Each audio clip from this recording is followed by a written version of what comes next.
Buenas noches, ¿qué tal? ¿Cómo les va? Una vez más, puntualmente, 21. Muchas gracias a la gente del Departamento Informativo. Comenzamos con el foro esta noche con un programa intenso, como siempre. Tratamos de brindarle la mayor cantidad de información. Hoy vamos a profundizar en algunos temas que creemos es importante que se profundice y que se escuche voces y que se analice y que ustedes también puedan sacar sus propias conclusiones, ¿no? Porque hay situaciones que están ocurriendo en este momento en la provincia de Misiones, en el momento justo en donde hay tantas propuestas políticos partidarias, en el momento justo donde se escucha a muchos candidatos hablar de soluciones, hablar de diversas cuestiones que tienen que ver con la problemática en la provincia de Misiones. Hay cosas que evidentemente hay que puntualizarlas, hay que profundizarlas y hay que comenzar a trabajar muy seriamente, como el tema de la educación, que se cumplen ya 52 días de paro, de manifestación de un sector de la docencia que evidentemente no encuentra, o por lo menos no encuentra eco en el gobierno de la provincia de Misiones. Hoy se concretó una tercera reunión en menos de una semana y que no hubo evidentemente acuerdo. Así que vamos a tratar este tema, vamos a profundizar el tema. Tenemos una pequeña entrevista también que se logró con el ministro de Hacienda de la provincia, el contador Zafrán. Vamos a tener en nuestros estudios a dos docentes que están ya haciendo una huelga de hambre, un poco más fuerte, un poco más cruda de la que se llevó adelante hace algún tiempo. Hoy escuchaba en la entrevista o en la conferencia de prensa cuando le preguntaban acerca de la medida de fuerza que van a realizar, o la huelga de hambre que van a realizar estos dos docentes, y el ministro decía que ya no es un problema de él.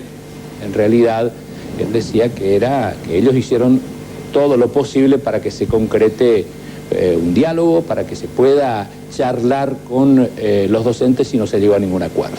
Así que bueno, este tema vamos a profundizarlo, profundizar qué es lo que ocurrió y algunos ribetes que dejaron esa conferencia de prensa que me parece profundiza aún más el desentendimiento, se podría utilizar ese término, profundiza aún más la problemática con este sector docente. ¿Qué volvió a decir hoy el ministro Zafrán? Que es un pequeño grupo y que hay pocas escuelas. En el norte de la provincia, les quiero comentar, no sé, creo que en Posadas también, después lo charlaremos con los docentes, en Posadas hay un gran número de escuelas que están haciendo paro, en el norte de la provincia también fuertemente, así que no sé si son pequeños grupos o algunas escuelas nada más, como planteaba el ministro Zafrán. Bueno, vamos a hablar de economía, porque el tema latente este momento en la República Argentina es el tema económico. Muchos analizan cuál va a ser el destino económico que va a tener la República Argentina de acuerdo a los resultados que se den o al resultado que dé las elecciones generales que se concretarán el 25 de octubre. Va a estar acompañándonos el contador Gerardo Schwartz, que pertenece a la Fundación Mediterránea, para analizar lo que ve en la provincia de Misiones y de Misiones hacia el país. Creo que es importante que podamos hacer ese análisis.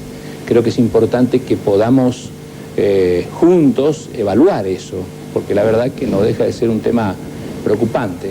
También hay que decir que hemos invitado en reiteradas oportunidades al contador Zafrán, ministro de Hacienda de la provincia de Misiones, para analizar el presupuesto que ya están defendiendo los distintos ministros en la Cámara de Diputados de la provincia, el presupuesto 2016. Bueno, hasta ahora no nos ha respondido el ministro Zafrán, todavía no nos contestó si va a poder estar.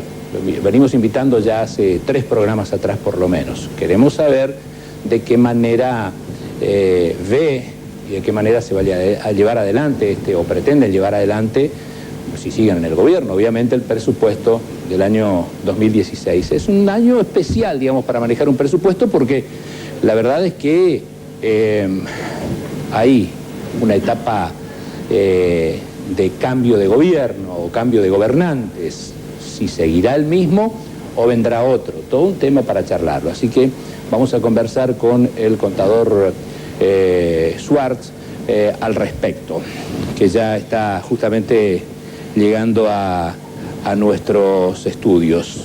Y después, lo que golpeó fuertemente en nuestra provincia fue este femicidio ocurrido la semana pasada, la muerte de una, se podría decir, cuasi adolescente, una chica de 17 años, por parte de su pareja, pero muerte.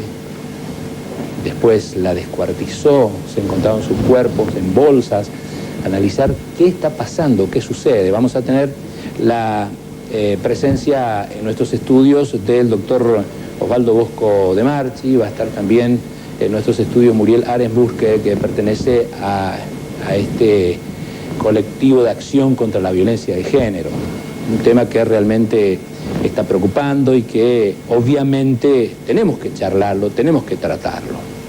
Y después nos va a acompañar en nuestros estudios Claudio Wiplinger. Claudio Wiplinger, que actualmente es diputado por el Partido Trabajo y Progreso y va a ser candidato a intendente, ya es candidato a intendente de este Frente Vamos Juntos, que lleva como candidato a gobernador de la provincia a el ex renovador Alex Ziegler. Estos son los temas que vamos a estar tratando esta noche. Quédese con nosotros, participe, sabe cuáles son los medios en que tiene para comunicarse. Señor director, vamos a la presentación de nuestros auspiciantes y inmediatamente charlamos con el contador Gerardo Schwartz.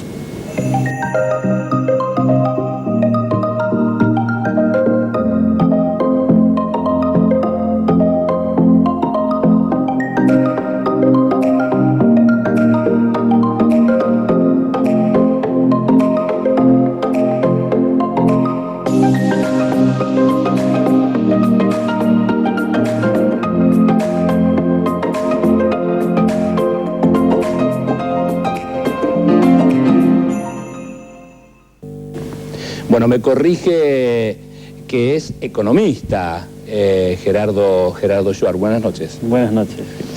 Una etapa donde yo decía al comienzo de nuestro programa, donde se observa mucho el ámbito económico del país, ¿no es cierto?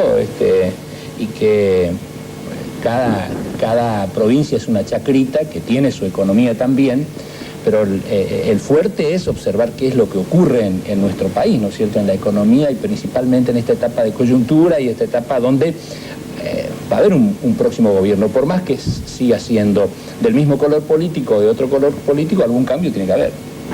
Seguramente no solamente por una cuestión de decisión del próximo gobierno, sino que tanto el contexto nacional muestra que el modelo económico que ha llevado adelante el kirchnerismo, que fue muy exitoso para generar el crecimiento hasta el 2007, 2008 aproximadamente, se ha ido debilitando y hoy lamentablemente no tiene más fuerza como para generar crecimiento de la economía, generar puestos de trabajo y generar que los salarios le ganen a la inflación.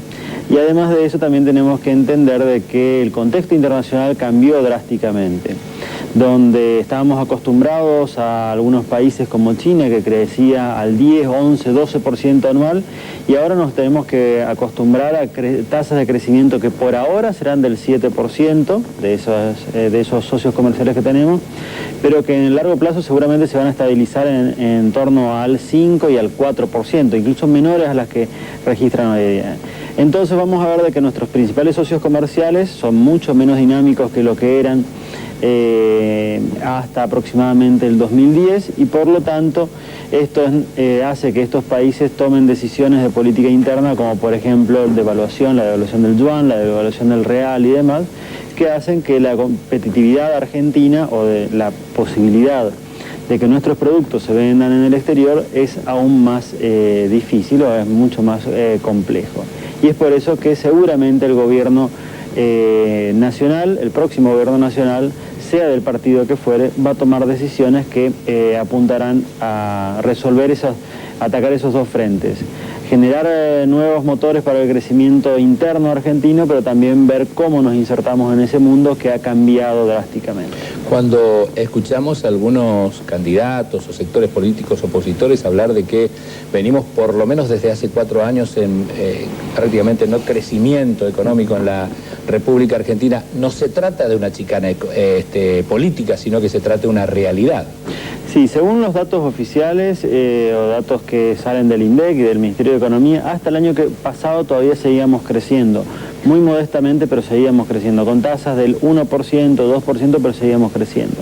Ahora tenemos valores negativos y desde el año pasado que estamos en recesión técnicamente, lo cual implica que hace más de 3 trimestres que estamos creciendo negativamente, estamos achicando, decreciendo, exactamente. ¿Y por qué es importante el crecimiento? Nosotros los economistas somos medios obsesivos con el tema del crecimiento, que la economía argentina o cualquier economía crezca. Porque la población, esto se debe a que la población de todos los países aumenta todos los años. Por lo tanto, para tener el mismo nivel de vida, necesitamos mayor cantidad de bienes y servicios, solamente para mantener esa calidad de vida de toda la población. Y es por eso que siempre vamos a tener que tener tasas de crecimiento por lo menos que igualen ese crecimiento poblacional, que en la Argentina es del 1,4%.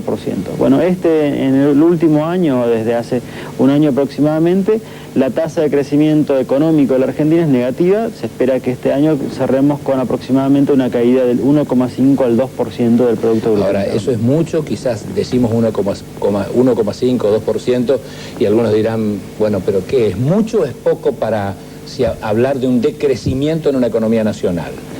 Es mucho porque, reitero, para que todos tengamos el mismo nivel de vida, la economía argentina debería crecer por lo menos el 1,5%. O sea, para que sigamos siendo igual de pobres que el año pasado, deberíamos crecer el 1,5% en todo el país. Si no crecemos a ese ritmo, nos estamos empobreciendo porque hay menor cantidad de bienes y servicios para ser distribuidos. Y eso lo vemos en una cantidad de indicadores, de forma muy compleja, o si quieren verlo en cada uno de los indicadores. Menor creación de fuentes de trabajo, una dinámica de salarios que no le van a ganar a la inflación, o sea, salarios que crecen, pero crecen a un ritmo inferior a la inflación. Hoy la inflación está en torno al 27% anual y los salarios están creciendo al 25, al 24%. Significa que el sueldo no nos alcanza lo mismo que nos alcanzaba hace un año. Y así sucesivamente. Estos parámetros que da a conocer el INDEC, digamos, ¿son un problema para ustedes o ustedes ya desde hace algún tiempo ni siquiera toman en cuenta lo que dice el INDEC porque se volvió poco creíble? ¿O nada creíble? Bueno, claramente desde el 2007 que el INDEC está teniendo problemas muy grandes, o que ha decidido modificar la metodología de medición del índice de inflación, que es el indicador más controvertido. Nosotros lo seguimos viendo, pero tomamos otros indicadores que también nos permiten mostrar esto. Y para eso nos referimos o tenemos en cuenta los indicadores provinciales de aquellas provincias, o sea, indicadores oficiales de provincias que miden la inflación, pero con la misma metodología que utilizaba el INDEC hasta el 2007, que históricamente en valores anuales nunca tuvieron una diferencia de más de 1 punto porcentual, por lo tanto consideramos que son representativos de ese incremento de precios al consumidor. En la provincia de Misiones, el IPEC, el Instituto Provincial de Estadísticas y Censos, no está dando ningún dato desde hace ya algunos años. Digamos, es peor que en otras provincias, que si bien tiene alguna similitud con lo que plantea el INDEC nacional, acá se podría decir que es peor porque no da ningún dato. Lo da, pero lo da con mucho retraso. Por ejemplo, los últimos datos publicados de inflación son recién de diciembre del año pasado, con lo cual no nos sirve para hacer análisis, porque a esta altura ya no nos sirve de nada ese indicador. Claro. Debería ser un indicador que se publique todos los meses. Claro. Para poder entender y tomar decisiones. ¿Conocen, digamos, tiene una infraestructura, el IPEC? Sí, por supuesto. Como es, hasta hace muy poco tiempo, hasta hace 3 años aproximadamente, lo publicaba en forma periódica este indicador, pero lamentablemente se ha sumado a las provincias que ha decidido no publicarlo periódicamente, este indicador que es uno de los más relevantes. ¿Por qué es tan importante saber cuáles son los números reales de la economía? ¿Por qué es tan importante saber cuál es la inflación? Porque, por ejemplo, cuando vamos a negociar salarios, o los sindicatos van a negociar salarios con los empresarios, van a negociar un salario similar a la inflación para cubrirse de ese incremento de precios o incremento de costo de vida. Si no saben y alguien les dice que la inflación es del 25%, ellos dudan y dicen, bueno, por las dudas vamos a pedir 30 o 35% por las dudas para cubrirnos de esto. Esto hace que el empresario tenga un incremento de costos del 30 al 35% y por lo tanto no haya tantas inversiones y no haya tantos puestos de trabajo como podría haber si la decisión fuese mucho más racional y mucho más informada. ¿Qué datos se tiene de la provincia de Misiones? Hace algún tiempo he observado la publicación de un medio de prensa gráfico provincial, donde ustedes hacían mención de un alto porcentaje del movimiento de la economía o de la inversión que llega a la provincia de Misiones a través de la coparticipación. Sí, de hecho, cuando hablamos de cuentas públicas provinciales, nos vamos a encontrar de que aproximadamente entre el 76 y el 80%, esto va variando según los años, actualmente está en el 76% de los recursos que administra la provincia vienen de Nación, por coparticipación, por ley de hidrocarburos, por distintos fondos de afectación específica, etcétera, etcétera, etcétera, pero son fondos que vienen de la Nación. Con lo cual a nosotros nos gusta mostrar este dato, primero para informar a la población, porque es un dato muy poco conocido, si bien es algo que hace muchos años que se está repitiendo, pero es un dato muy poco conocido. Pero más allá de eso, también para mostrar de que aun cuando la provincia, si la provincia decide aumentar drásticamente la presión fiscal, nos va a generar un costo enorme a nosotros, pero la verdad es que las cuentas públicas provinciales no van a mejorar drásticamente, no van a mejorar en la misma proporción en que se va a empeorar nuestro bolsillo como misioneros. ¿Por qué? Porque los fondos vienen de Nación. Por ejemplo, solamente para compararnos con la provincia de Corrientes, la provincia de Corrientes recibe aproximadamente un 20% más de recursos por coparticipación que la provincia de Misiones. Está bien, es difícil renegociar la ley de coparticipación porque todas las provincias tienen que estar de acuerdo, pero sí esto nos muestra de que, o esto indica de que la forma de conseguir más recursos para la provincia es ir a pedir a Nación y generar la gestión de esos recursos que pueden venir tanto en obras de infraestructura como en asignación de gasto público nacional, y esto es un dato, una idea que nosotros estamos movilizando desde hace mucho tiempo, que una mayor proporción del gasto público nacional se realice en la provincia de Misiones, con centros de investigación del CONICET, por ejemplo, solamente para mencionar, si bien el 40% de la forestación nacional está en la provincia de Misiones y el 70% de la producción de pasta celulósica nacional está en la provincia de Misiones, el centro del Instituto Nacional de Tecnología Industrial, que está dedicado a pasta celulósica y papel, está en el Gran Buenos Aires. Con lo cual hay una asignación presupuestaria, científicos y demás, y salarios que se pagan en Buenos Aires en vez de poder pagarse acá. Ese es un ejemplo, como pueden llegar a ser muchas otras cantidades de universidades nacionales en ciudades de menos de 100.000 habitantes y demás, que vamos a ver en muchas otras provincias y que podrían ayudarnos a nosotros a mejorar también la economía provincial. Quiero entender que entonces lo que tanto se vienen quejando y que también tuvimos participación acá en nuestro programa, las cámaras de comercio, con respecto a la renta, con respecto a los impuestos, al comercio y demás, digamos, no, por más que desde el gobierno digan nosotros necesitamos cobrar los impuestos para poder hacer obras, digamos, no tiene una gran influencia. El mayor fondo proviene del ámbito nacional. Exactamente. Y es más, también cuando hacemos una política tributaria o diseñamos una política de impuestos o los impuestos que van a llevarse adelante, que se van a exigir en una jurisdicción, por ejemplo en la provincia de Misiones, tenemos que tener en cuenta cuál es el saldo entre el costo que le genera a la sociedad y los beneficios que va a recibir esa misma sociedad por hacer reasignación de recursos, porque no nos olvidemos que el Estado, el gobierno, se debe a la población. Entonces tenemos que hacer la ecuación a ver si los beneficios son mayores a los costos. Por ese lado, ya con el solo hecho de señalar de que aproximadamente un cuarto de los recursos solamente son obtenidos en la provincia, vamos a entender de que esa no es la forma en la cual vamos a generar una mayor calidad de vida de la población. Pero aparte de esto también tenemos que tener en cuenta de que entre el 48 y el 56% de la economía en la provincia de Misiones es informal. ¿Por qué? Según datos oficiales del INDEC, estos son datos oficiales nacionales del Instituto Nacional de Estadísticas y Censos, que podemos decir de que están dando datos a favor o no. Bueno, según esos datos oficiales, en la ciudad de Posadas solamente el 46% de las personas en relación de dependencia, o que tienen trabajo en relación de dependencia, no tienen aportes previsionales. ¿Esto qué significa? Que trabajan en una empresa o en una empresa o en una institución, o en un comercio. En un comercio, lo que sea, que no paga los impuestos, porque si esa empresa tuviese todos los impuestos al día, no le convendría tener empleados en negro.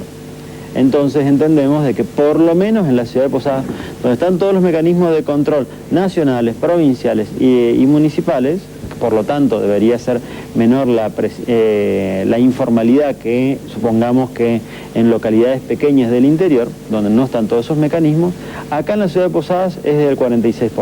Por lo tanto tenemos que estimar de que es mucho mayor en el total provincial. Interior. Por último, y brevemente, Gerardo, ¿ustedes tienen algunos datos? Por ejemplo, hoy se perfilan 3 candidatos como posibles sucesores de Cristina Kirchner. Estos 3 candidatos, ¿ustedes tienen datos de cuál es el perfil económico que le pretende dar cada uno? Y si hay mucha diferencia entre estos 3 candidatos, ¿o son absolutamente todos iguales? La verdad es que hasta el momento no hemos escuchado, personalmente no he escuchado propuestas o plataformas, como se les denominaba antes de campaña, de estos 3 principales candidatos, digamos, Scioli por el kirchnerismo, Massa por el Frente Renovado a nivel nacional y Macri por el PRO. Ninguno de estos ha comunicado o ha informado un plan de gobierno en política económica con mucho detalle. De todas maneras, nosotros entendemos que esto es porque algunas de esas medidas no son políticamente correctas, incluso en los 13 candidatos. Supongamos, ya se empezaron a quejar este año sí, esta última semana vimos en los distintos medios nacionales como en la ciudad de Buenos Aires se empezaron a quejar por el incremento de tarifas del gas. Este es un tema que seguramente va a continuar, la reeducación de tarifas de servicios públicos, sobre todo en la ciudad de Buenos Aires, en el conurbano, algo que no es políticamente correcto decirlo en épocas de elecciones, pero claramente es necesario actualizarlo para poder asegurar la provisión de esos servicios, por ejemplo, de energía eléctrica. Gracias por acompañarnos. Por favor, gracias. Muy amable.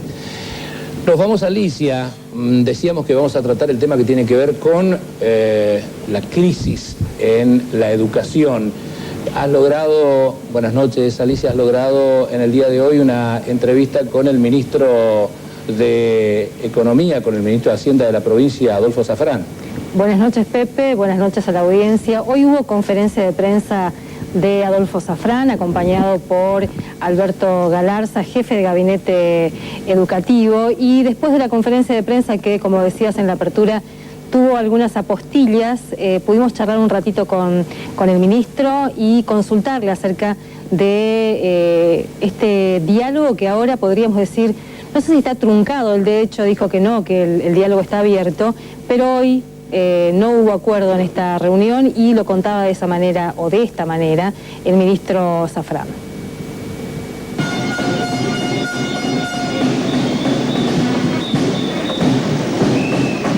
Después de 3 reuniones, tuvimos una reunión el día viernes, una reunión el día lunes y otra hoy, día martes, donde no hemos llegado a ningún acuerdo porque la propuesta o el pedido o el planteo que hacen estos sectores o organizaciones gremiales está muy por encima de lo que el gobierno hoy ya puede ofrecer.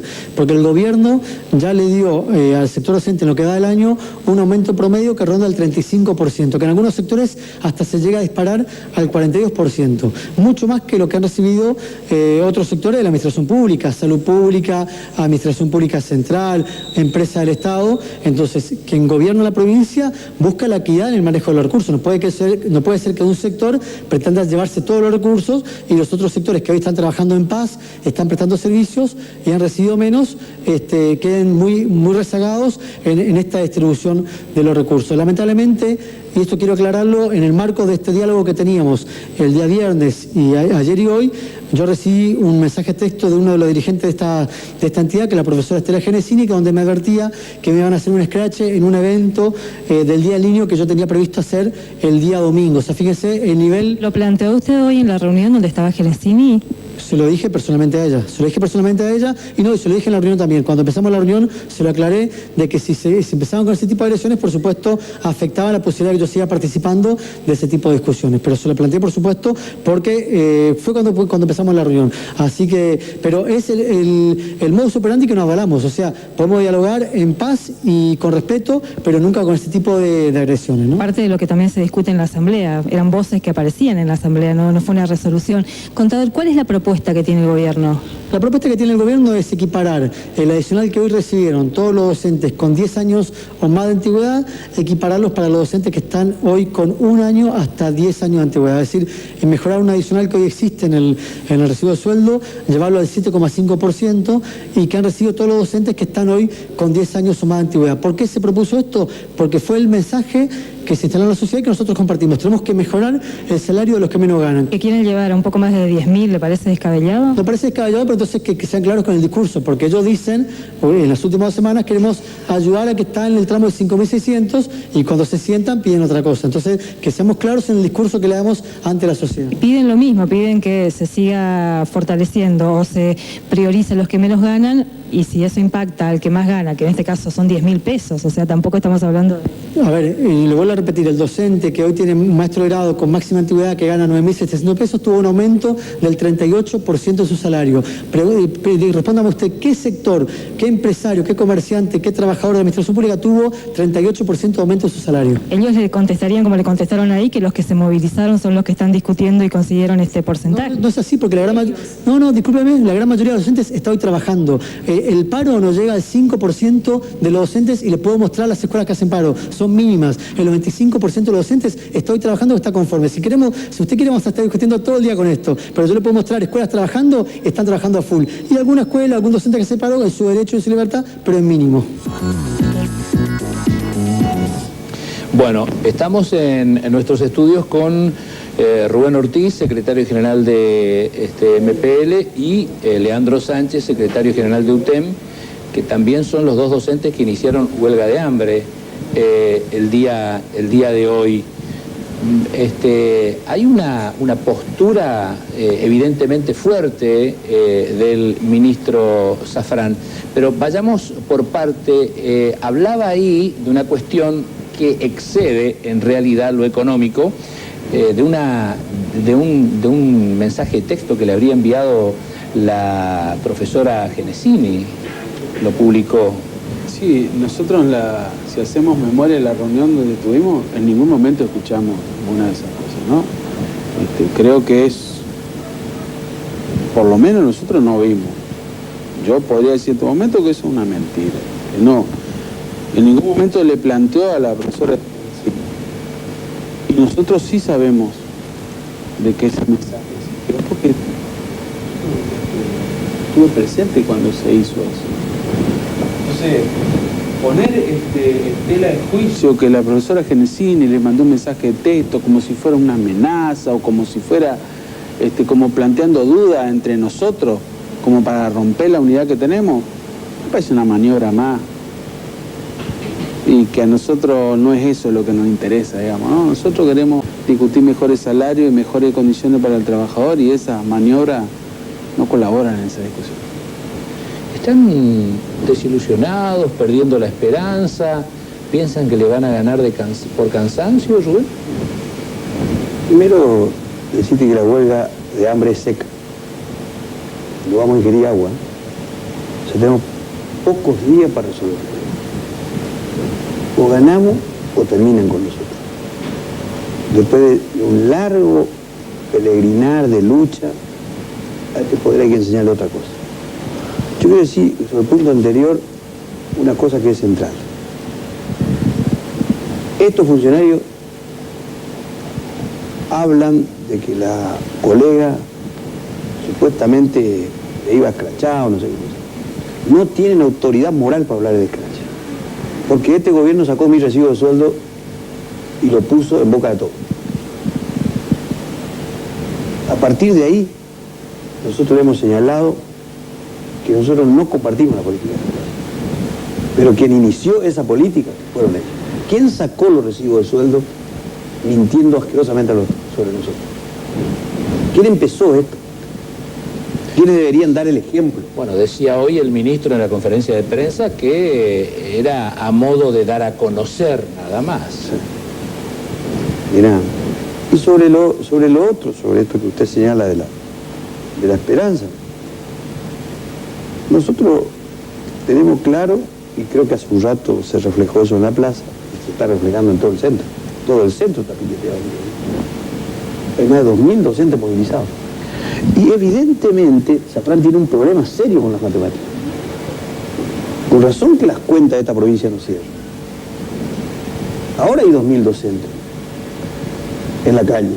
Nosotros somos 30.000 según ellos. ¿Cuánto es 2.000 de 30.000? Ya supera el 5% del que es la otra. Pero él maneja así las cuentas, ¿no? ¿Sabés cuánto es el problema para resolver? ¿Sabés cuánta plata es para resolver hoy? Hoy es 9.600.000 mensual, de los cuales 1.600.000, 1,5 millones se llevan las escuelas privadas. Estamos hablando de 8 millones de pesos para la escuela pública. Por 5 meses era 40 millones para resolver todo el año. En el transcurso del debate los trabajadores dijeron, le entregamos un mes. O sea, septiembre, octubre, noviembre, eran 4 meses. Estábamos hablando de 32 millones. ¿Sabes cuánto es 32 millones del presupuesto? Es 0,015. Esta es la miseria que esta gente no quiere discutir. Este no es un problema de plata. Bueno, esto es lo que te quería preguntar. Claro, es un problema a esta altura de las circunstancias, ¿ustedes analizan que es un problema político o un problema de plata? Nosotros tenemos la evaluación de que es un problema político, porque nunca en el transcurso de esta conversación nos dijeron que no tenían plata, jamás. Siempre nos prometían alguna cosa, siempre nos hacían alguna propuesta, siempre nosotros hacíamos alguna propuesta y ellos decían que era factible, que era posible, que tenían que hacer la simulación y ver cuánto era eso. A la próxima reunión decían, no es mucho. Vuelta a hacer propuesta, se volvía a la misma situación y vuelta a decir que es mucho. Entonces, después dicen que nosotros no queremos acordar. Pero si lo que pedimos era así y lo que nos ofrecen es así, ¿cómo podemos acordar? Es muy difícil. Digo, la comunidad,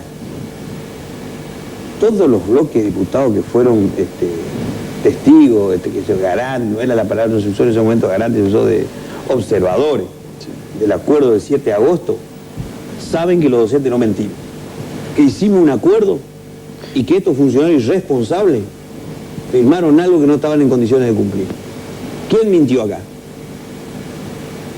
Espero que nos digan ahora que le secuestramos dentro de su oficina. Acá que mintió sistemáticamente ¿fue el patrón o una parte de la patronal? Los trabajadores en ningún momento faltamos en esa palabra. Tenemos, señor director, parte de la conferencia de prensa que brindaba el ministro Zafrán esta mañana. Dos partes en realidad que creemos son las más sustanciales, que lo podamos analizar con los docentes presentes en el piso.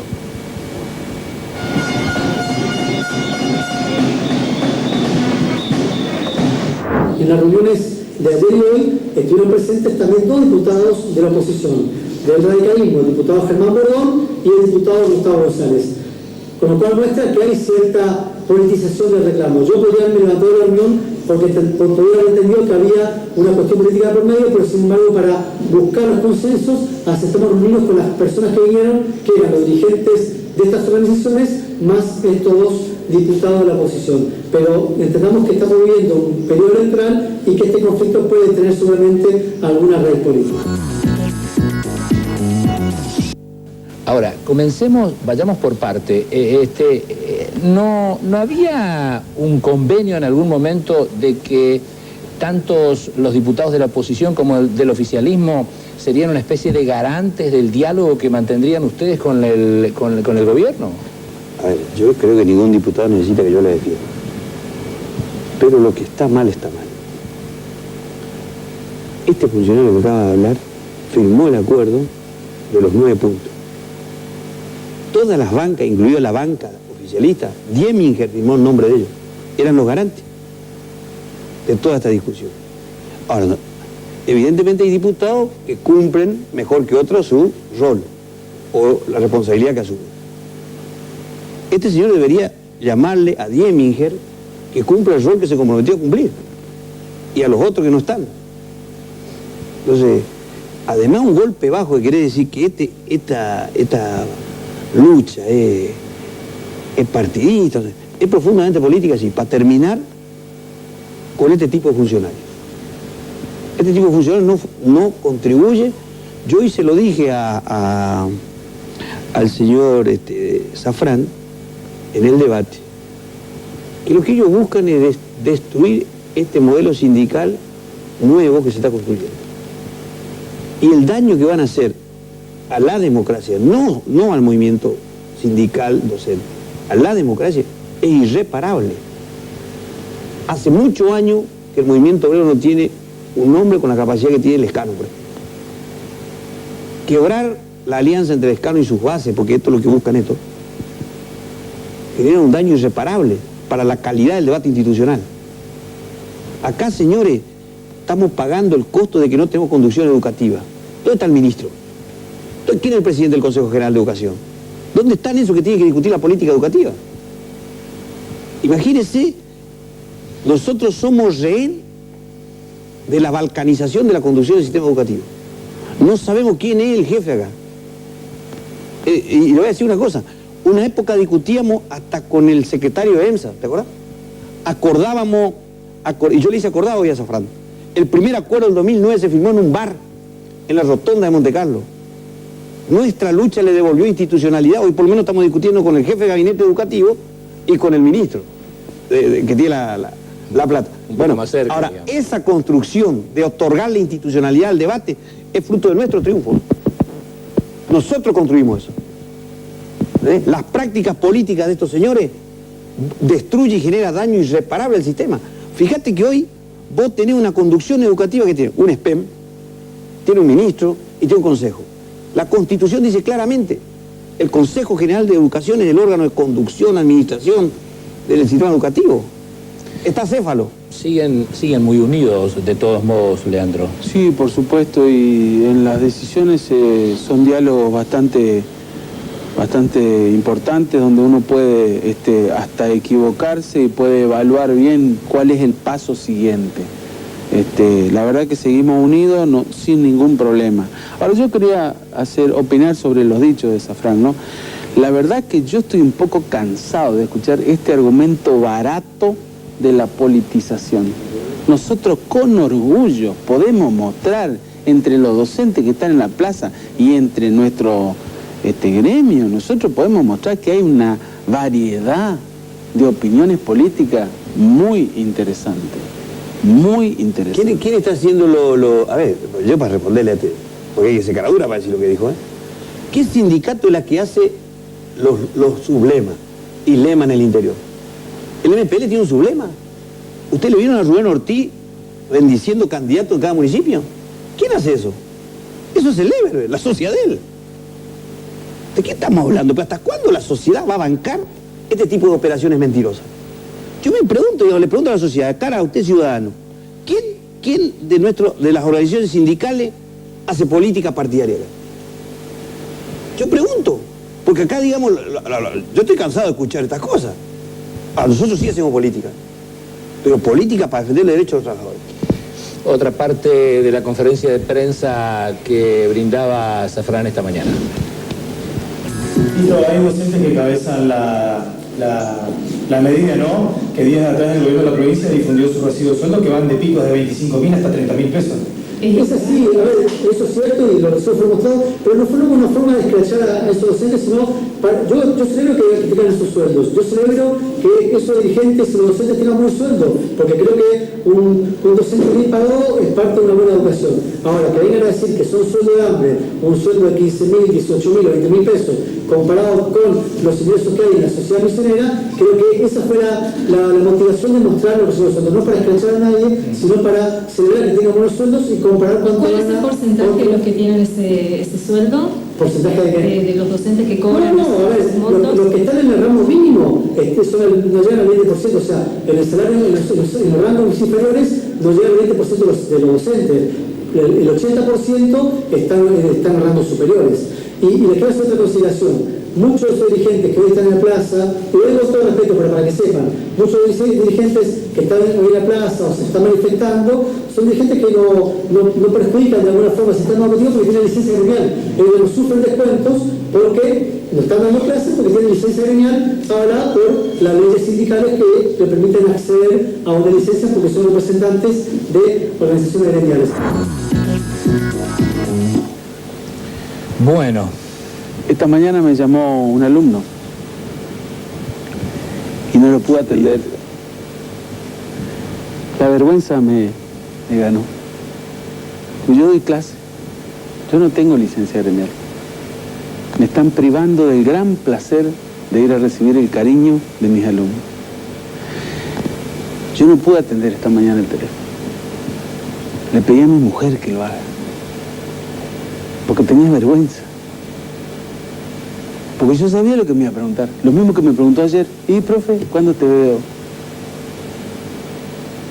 Entonces, escuchar eso, sentir eso, y después escuchar a este tipo, con perdón de la expresión, pero que viene a decir que somos militantes políticos, que hacemos política, que la verdad que es muy difícil. ¿Cuándo vamos a pasar a hablar en serio? Hablemos en serio de los números. ¿Por qué no nos dice cuánto tiene para ofrecernos? Eso nada más es, no hay nada más. El argumento es que si nos dan eso a nosotros, no le pueden dar a los demás porque le dieron poco. ¿Es nuestra culpa? ¿Es nuestra culpa como trabajador docente que le hayan dado poco al trabajador de salud, que le hayan dado a los municipales? No es nuestra culpa. Es cierto que vamos a desfinanciar la provincia, que tiene un presupuesto de 30.000 millones. 30.000 millones es lo que están discutiendo ahora en la Cámara. Nosotros vamos a desfinanciar pidiendo un poco más de lo que ofrecen. Y la excusa es que somos militantes políticos, que bueno, lo que escuchamos recién. Me parece que es un argumento muy flojo. ¿Qué dicen los televidentes, Alicia? Pepe, hay muchos mensajes de apoyo a los docentes y muchas preguntas y también algunas observaciones e interpelaciones a Zafrán. Una de ellas tiene que ver con el monto. Están dispuestos a invertir 3 millones de pesos en obras superfluas y solamente pueden o pretenden otorgarle 1,5 millones de pesos a los docentes, uno de los mensajes. Y el otro, de padres que están convocando a otros padres a sumarse a una gran marcha en apoyo a los docentes. Yo quiero decir una cosa sobre... Zafrán sabe de mi respeto y honestidad con el justo salario. Y yo le voy a pedir a él que lo siga haciendo. Porque él es el ministro. Él no puede degradar las instituciones como está haciendo este hombre. Él no puede plantear lo que está planteando. Esto es una barbaridad. Y voy a explicar por qué. A partir del año 92 destruyeron la institucionalidad para discutir el salario. O sea, destruyeron la grilla de valores y punto de índice. Es cierto que no fue este gobierno. Algunos miembros de este gobierno ya estaban. Este gobierno lleva, no sé, 12, 15 años.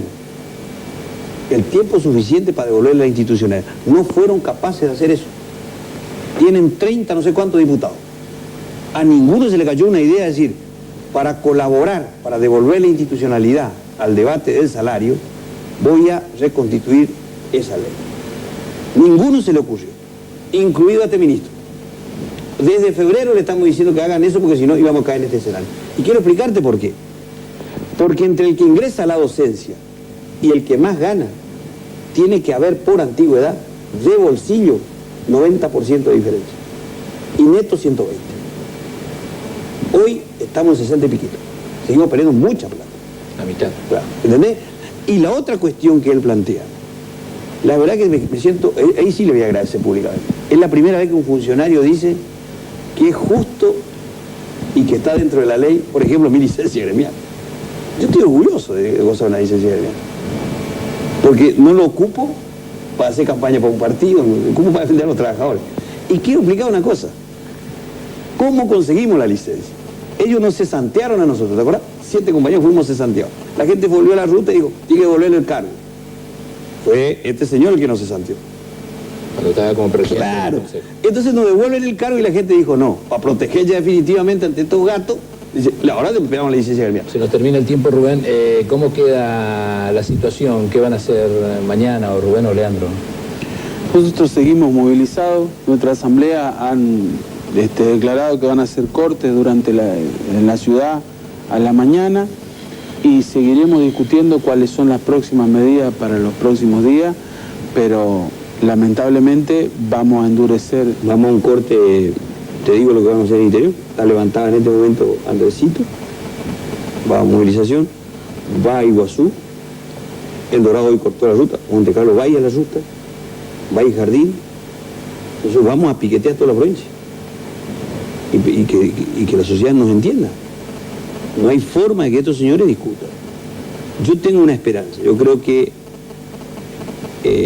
esta medida que se toma, que hemos tomado para sensibilizar e interpelar no solo al poder político, sino también un gran sector de la docencia. No se puede vivir y carroñar la lucha de los trabajadores. Y le digo también a los docentes que están en sus casas. Ya es tiempo, por eso es que muchos quieren destruir este proceso de unidad. De un proceso de unidad no tiene retorno, ¿no? Y mañana vamos a esperar, no vamos a ingerir agua, para ver si nos sentamos a discutir de él. Y no lo estamos planteando en términos torcidos, porque nos cansamos de hacer propuestas. En estos días hemos acercado más o menos 9 propuestas. Ninguna propuesta cae seriamente del poder. Gracias por venir. Gracias a usted. Hacemos nuestra primera pausa. Cuando volvamos vamos a estar charlando, como ya lo habíamos adelantado, con el doctor Osvaldo Bosco de Marchi y Muriel Arenburg. Ya volvemos.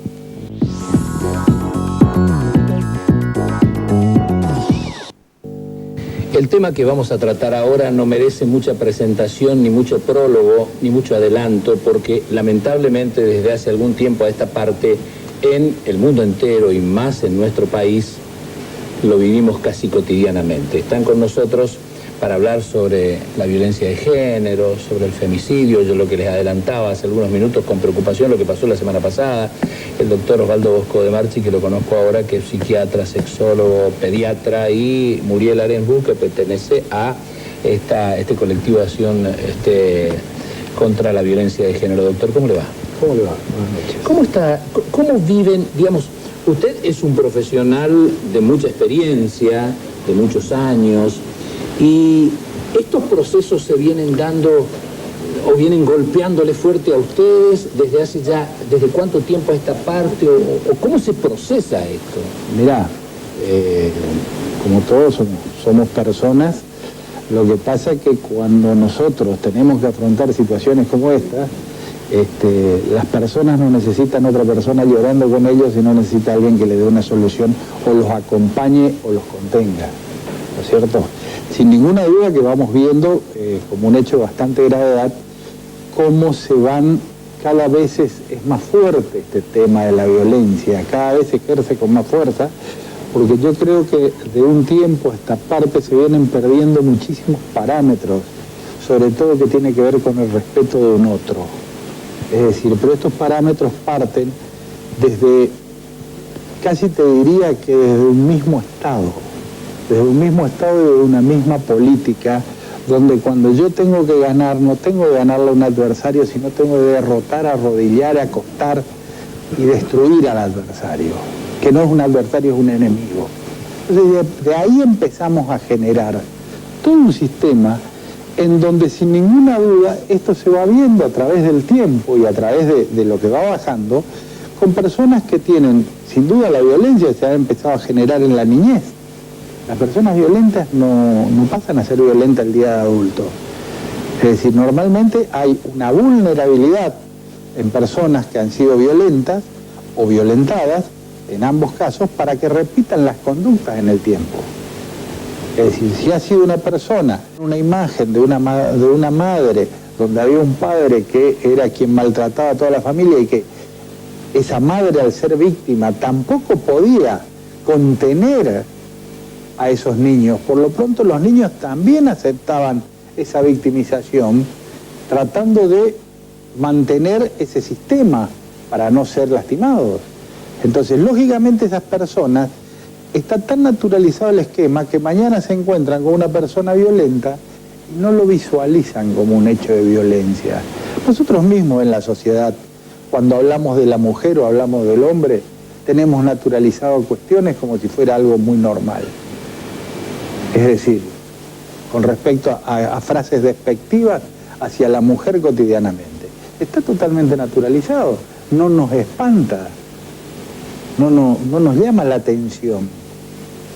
¿No es cierto? Muriel, y en el colectivo donde trabajan ustedes y que tienen el contacto cotidiano con esta problemática, digamos, ¿creen ustedes que se diferencia mucho de la problemática que también le plantean a los profesionales, o con ustedes son un poco más abiertas y más crudas, o abiertos y crudos? Bueno, en general, digamos, tenemos otro enfoque. Yo creo que desde el profesional el punto es esto que vos planteabas, ¿no? El apoyo, la contención, ¿sí? Y para nosotras de lo que se trata es de algún modo tal vez una lucha como más macro, aunque no se note, ¿no? De lo que se trata es acompañar a las víctimas por ese derrotero espantoso, burocrático, de los estamentos del Estado, ¿sí? De conseguir que las leyes se cumplan, que los distintos organismos funcionen, que se hagan cargo de la situación, porque si nos ponemos a mirar la legislación, es excelente, cubre casi todos los aspectos, ¿sí? O sea, el planteo de que una víctima tiene que tener tratamiento psicológico, acompañamiento de trabajadora social, etcétera, desde la legislación está como cubierto absolutamente todo. Ahora, el sistema no funciona, ¿sí? Y esto queda clarísimo ahora con el caso, llamarlo caso me duele inclusive, porque, bueno, es una niña asesinada, ¿no? Es una niña más asesinada. En este caso de Horacelia aparece permanentemente esta cuestión de la ausencia del Estado, del incumplimiento de la legislación en lo que hace a infancia, en lo que hace a violencia de género, en lo que hace a cuestiones de asistencia social y económica planteada para la infancia. Aparece, digamos, el incumplimiento de funciones de los agentes estatales, ¿sí? Presente de distintas formas. Horacelia parió con 15 años, creo, sí. 16. Tiene 16, tenía 16 ahora, sí. 15 años. Es decir, nos encontramos con toda una serie de situaciones, esta pareja en donde él le lleva 18 años, que bueno, que desde el Estado están previstas por la legislación como delitos. Ahí hubo estupro, como mínimo hubo estupro. Ahora, doctor, digamos, usted que es profesional, ¿siente que hay gente capacitada en la provincia para tratar todo este tema? Una de esas personas es usted, digamos, y esa gente capacitada cumple con esas funciones o son convocadas por el gobierno para cumplir y para que esa legislación que hace referencia a Muriel se pueda llevar adelante. Bueno, no nos olvidemos que los derechos de los niños tienen rango constitucional y tampoco se cumplen. O sea, partamos de ahí nomás. El rango constitucional tiene los derechos del niño. Sí. Podemos salir y ver que se cumplen en ínfima medida, como primera medida. En segunda medida, yo sí creo que hay gente capacitada. Lo que pasa es que me parece que lo que no hay es una decisión política definitiva de, como un tema de Estado, de resolver o intentar poner todos los esfuerzos de todos los sectores y tratar de poner en los mismos lugares. Porque veo que hay distintas asociaciones o lugares que van cosas y que ni siquiera están coordinadas. ¿Entendés? Entonces, lamentablemente vos recurrís o a la línea 102 o a la comisaría de la mujer o al... Vos tenés que hacer una inversión, porque esto, vamos a ser claros, esto requiere inversión. No es gratis tampoco. No es una cuestión de buena voluntad. Requiere inversión de gente que esté formada profesionalmente, que sea capacitada permanentemente y que cumple realmente su función. Son fuerzas aisladas y no colectivas. Son fuerzas aisladas, no colectivas, pero tampoco con todos los elementos necesarios para poder comenzar un caso y terminarlo como corresponde. O sea, si yo me tengo que hacer cargo de una persona que sufrió violencia de género, tengo que prever que esa persona tenga de qué vivir, dónde vivir, cómo vivir, que la otra persona no la pueda molestar y que se cumplan esas cosas. Que si le vamos a poner una zona de restricción a la otra persona, se cumpla la zona de restricción. Las zonas de restricciones no se cumplen. Todos son casos de personas que ya tienen 10, 20 denuncias de violencia y que terminan un día matando a la persona y tienen 2, 3, 4 órdenes de restricción. ¿O no es así? Cumple la familia, Muriel. Porque yo observaba y analizaba también y me interiorizaba de que ella le había llamado a su mamá, de que su mamá por H o por B no la pudo no pudo acudir en tiempo y forma para ayudarla. ¿Qué función hicieron? Bueno, lo que aparece aquí es algo que vos planteabas, ¿no? La cuestión de la repetición de historias, ¿sí? Y de cómo esto lleva a que se naturalicen situaciones terribles. Tenemos un amplio sector de nuestra población en donde en las familias está aceptado que haya violencia desde el padre hacia su esposa, hacia sus hijos, ¿sí? Esta mujer, la mamá de Horacelia, ha pasado por situaciones terribles. Ella sobrevivió a 20 años aproximadamente de violencia espantosa. Por esto es que muy probablemente no se le podía pasar por la cabeza que la hija no iba a sobrevivir igual que ella lo hizo, ¿no? Digamos, ella pasó también por golpes, amenazas, ¿sí? Entonces, y como han pasado miles de mujeres misioneras, esto es lo terrible, porque esto no es un caso aislado, esta no es una familia con una estructura diferente a otras miles de familias. Esto se repite cotidianamente y yo creo este año, por ejemplo, ha disminuido aparentemente el número de femicidios. Yo creo que esto es milagroso, ¿sí? O sea, no tiene que ver con una política de prevención o de que se hayan entregado más botones del pánico. No. Sucede. ¿Qué se le puede Lo que quiero acotar es una cosa.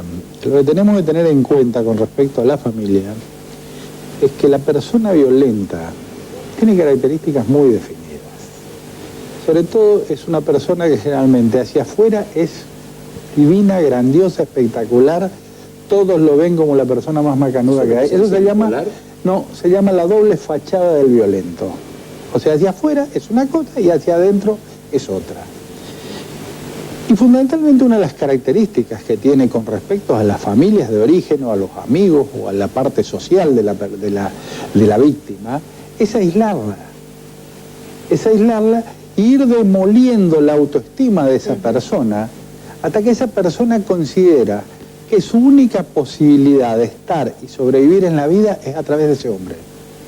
Cuando él tiene todo este sistema armado, yo siempre digo una cosa, es como muy difícil hacer que esa mujer pueda saltar la tranquera y escaparse de eso. A veces lo logran, se escapan. Por supuesto, normalmente aparece el hombre buenísimo porque tiene ciclos. El ciclo de la violencia es un ciclo va desde la luna de miel hasta volver a castigarla, a pegarle, perdón, luna de miel de nuevo, junto bronca de nuevo y voy repitiendo esto. Y lo repito en forma, siempre prometen que nunca van a hacer más nada, que es la última vez, que no se dio cuenta. Siempre culpabilizan al otro. Si vos no hubieras hecho tal cosa, yo no hubiera reaccionado. Y yo lo que siempre le planteo a estas personas, o sea, a las personas violentas, es que yo soy dueño de reaccionar. O sea, yo elijo qué reacción tomo. Yo puedo tener cualquier situación adelante y yo soy el que decide qué reacción tomar. Yo no voy a tomar por lo que el otro hizo. Vos me podés insultar y yo puedo tomar la decisión de retirarme o de reaccionar. De reaccionar. Es decir, pero es una decisión mía, no tiene que ver con lo que vos haces. Exacto. ¿Se entiende esto? Es un tema como para seguir charlando. Por eso me parece muy importante que claro que la familia a veces puede cumplir el rol y a veces no cumple el rol porque es totalmente excluida. Y máxime cuando ya hay una historia como la que... Y máxime cuando hay una historia, Yo hay algo que quiero destacar, ¿no? Que se conecta con con lo que vos dijiste. El tema acá es que, ¿por qué el Estado no cumple con estas funciones? Vos hablas de falta de interés político, ¿sí? Y se relaciona con todas las relaciones políticas sociales, digamos. El Estado tiene organismos que aparentemente, digamos, existen para la protección de la ciudadanía, pero lo que resulta siendo es que existen para sostener los privilegios de aquellos que están en el poder, ¿sí? Y la ciudadanía y las mujeres no importan. Qué duro. Gracias por venir, Gracias a usted. Muy amable, Hacemos pausa. Cuando regresemos estamos con el diputado provincial y candidato a intendente Claudio Wiplinger. Ya volvemos.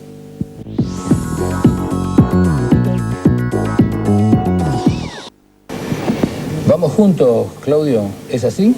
Así es. ¿Cómo te va? Así es, Pepe. Vamos juntos con mucha gente, con muchos dirigentes de distintos colores políticos.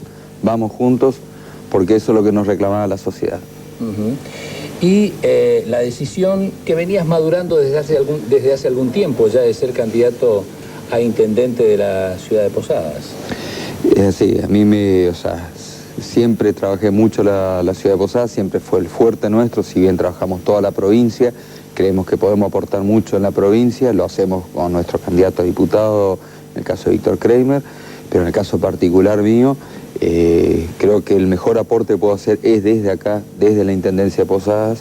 Posadas tiene muchísimo para mejorar, para cambiar, y también una forma de aportar hacia el interior, porque haciendo una buena intendencia, uno da ejemplos de que se pueden hacer las cosas mejor, que se puede administrar de forma eficiente y de que de esta forma se puede generar trabajo y que se puede dar muchas respuestas desde el mismo municipio hacia el resto de la comunidad. ¿Qué hay que mejorar? De todo, el caso de Posadas, primero, la generación de empleo es el problema más grave que hoy falta solucionar y en eso el municipio es el que tiene que estar al frente solucionando las trabas que hoy hay. Hoy tenemos un municipio que es una máquina de trabar y de ver simplemente a ver qué te pueden sacar en vez de entender que cada generación de empleo es un gran aporte para el municipio, es una gran ayuda social y una solución social. Entonces, la generación de empleo como primer punto, primero, dejando de ser una traba para las pymes y para las medianas empresas. O sea, poniendo a disposición la estructura humana, los recursos técnicos para dar soluciones a quien quiera iniciar un emprendimiento y buscar bajar los costos impositivos en lo que refiere principalmente a los temas municipales desde donde se puede. El transporte público, otro tema clave, desde ahí uno puede aportar a la educación. Hoy Misiones ya tendría que estar contando, y en el caso de la ciudad de Posadas hace rato, con el boleto educativo, ya que los números, por la cantidad de usuarios que hay, permiten hoy tener un boleto educativo gratuito totalmente, sin que esto impacte en el boleto único. Si vamos al caso, la ciudad de Corrientes, con misma cantidad de población, circuitos con distancias similares a la de acá, tiene un boleto único, más de $1 y algo por debajo del boleto único de Posadas, y tiene el boleto educativo gratuito. Nosotros eso es un compromiso que ya lo subimos, que es necesario y que los números demuestran que se puede hacer. Falta la decisión política y de alguien que conozca el rubro. Esa es la visión que tenés vos, pero cuando salís y te encontrás con la gente, ¿qué básicamente es lo que pide la gente? Además de la generación de empleo y el tema del transporte, que son dos cosas claves, la otra parte se pide mucho, se plantea, es un reclamo fuerte. La otra parte es la basura. El municipio es una responsabilidad principal, es mantener y asegurar una ciudad limpia. Esto hace a la seguridad, hace al bienestar, hace a la salud. Pero el tema de basura hoy es un caos en Posadas, cada uno tira donde quiere, no hay una respuesta realmente. Esta es una. Y la inseguridad. La inseguridad, ahí ya es un mix donde no todo depende del municipio, pero el municipio puede, o sea, un municipio que vaya mejorando la calidad de vida, la iluminación en las calles, que asegure una buena limpieza, que asegure que esto sea condiciones, o sea, visuales mucho mejor, también aporta la parte de inseguridad.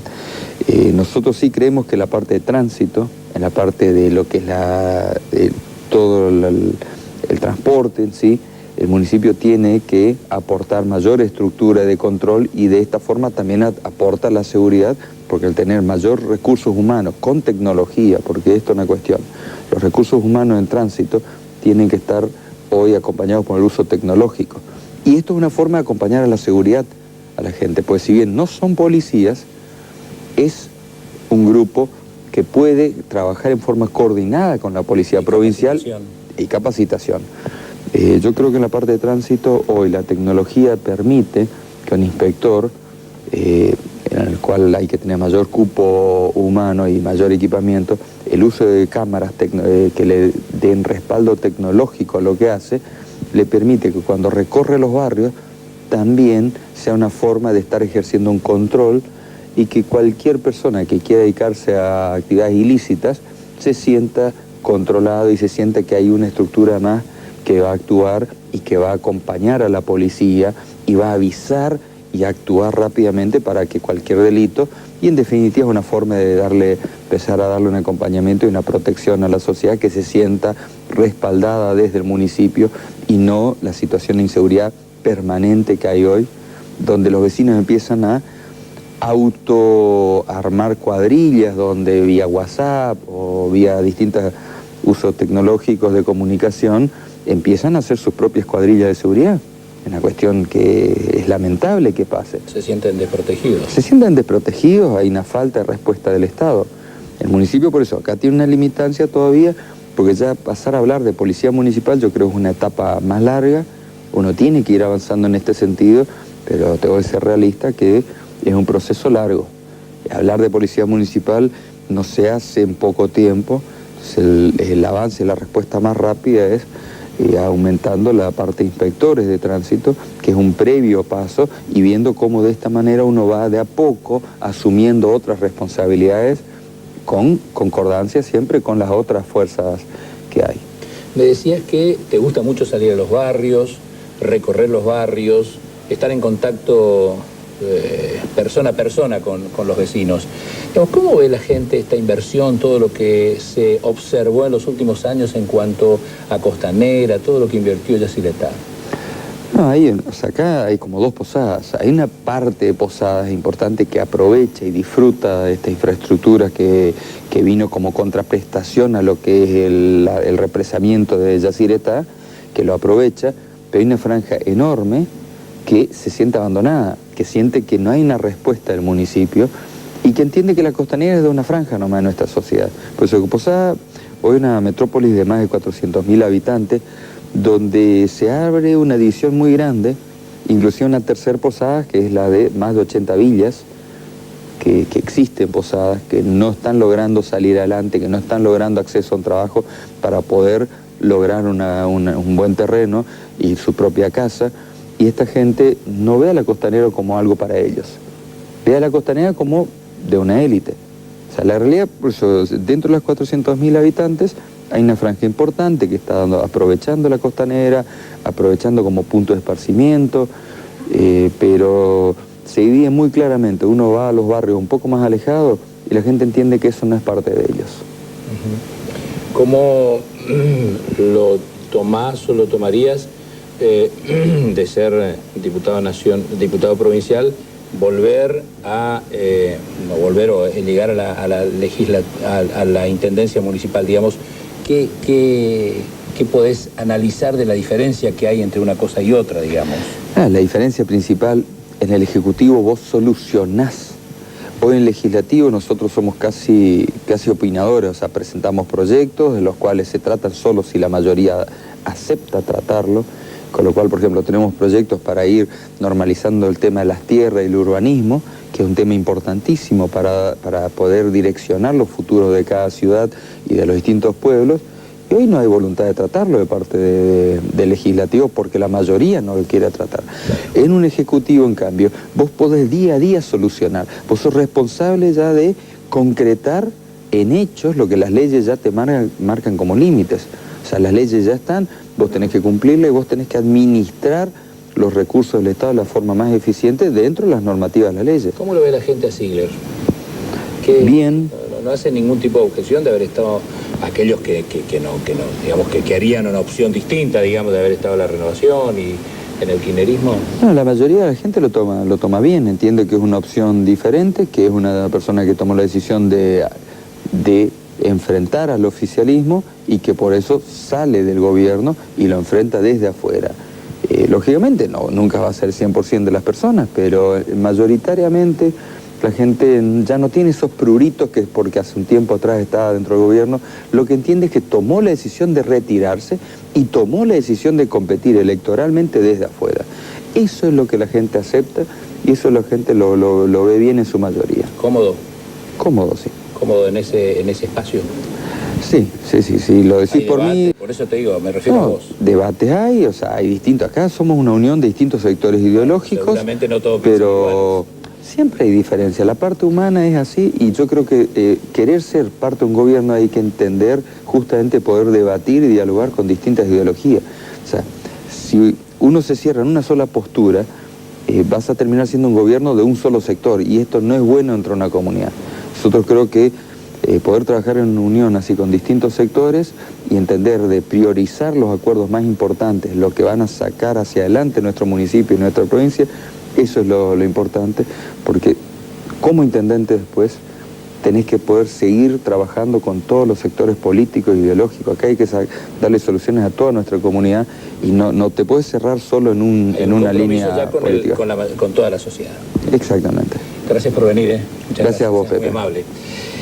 Vamos a cerrar el programa con Alicia. ¿Qué respuestas hay de la gente? ¿Hay muchos mensajes? Hay muchos mensajes todavía de los docentes o en adhesión a los docentes, comentando el conflicto docente también. Hay algunos que se preguntan acerca de las clases de los chicos y los días de clase también, ¿no? Así que todavía vienen los mensajes del sector docente. Bueno, yo quiero aclarar a la gente del Ejecutivo y principalmente al contador Safrán, que Alicia forma parte de un equipo de trabajo, del equipo de trabajo del foro, porque tengo entendido que hoy hubo alguna especie de reclamo con respecto a tu presencia en la conferencia de prensa. Yo creo que más que en la conferencia de prensa el ministro reclamaba mi presencia en la reunión con los docentes, digamos, ¿no? pero sí para marcar la posibilidad de estar en esos dos lugares, en el lugar donde los docentes estaban discutiendo con el Ejecutivo y después poder preguntar desde mi rol de periodista, te permite ver toda la situación desde un panorama más integral, que es lo que también agradezco a los docentes que me permitieron ingresar, digamos, ¿no? Así que fue ahí un poco esa la rispidez, digamos, ¿no? No me gusta hacer periodismo de periodistas, pero sí lamento que cuando tienen que hacer, por lo menos los periodistas capitalinos, que les tengo mucho respeto y seguramente tengo muchos amigos, cuando tienen que hacer cobertura por parte de los docentes hay 3 o 4. Cuando convoca a conferencia de prensa algún sector del gobierno, el recinto donde se brinda la conferencia de prensa no hay lugar. Habría que ser, como plantea y como planteamos nosotros, escuchando todos los espacios, como plantea también Alicia, tratar de cubrir las dos cosas, porque también de esa forma nos nutrimos como comunicadores sociales. Sacamos también nuestras propias conclusiones y le brindamos a la sociedad la posibilidad de sacar sus propias conclusiones, pero escuchando ambas partes. ¿Nos vamos? Nos vamos. Nos reencontramos, si Dios quiere, el próximo martes. Muchas gracias.